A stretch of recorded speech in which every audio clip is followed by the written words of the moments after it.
ప్రస్తుతం ఏబి మరియు సి యొక్క వయస్సుల నిష్పత్తి 4:5:6. వారి యొక్క వయసుల మొత్తం 90 సంవత్సరాలు అయినా 10 సంవత్సరాల తర్వాత ఏ వయసు ఎంత అన్నాడు.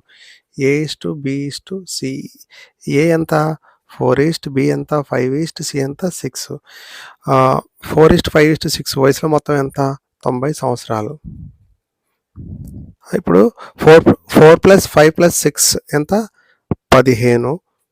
15కి 90 సంవత్సరాలు అయితే ఇక్కడ ఏ వయసు ఎంత అన్నాడు. ఏ ఎంత 4కి ఎంత అంటున్నాడు. 15 ఆర్లు 90, 4 ఆర్లు 24. ఏ ప్రస్తుత వయసు ఎంత 24 సంవత్సరాలు.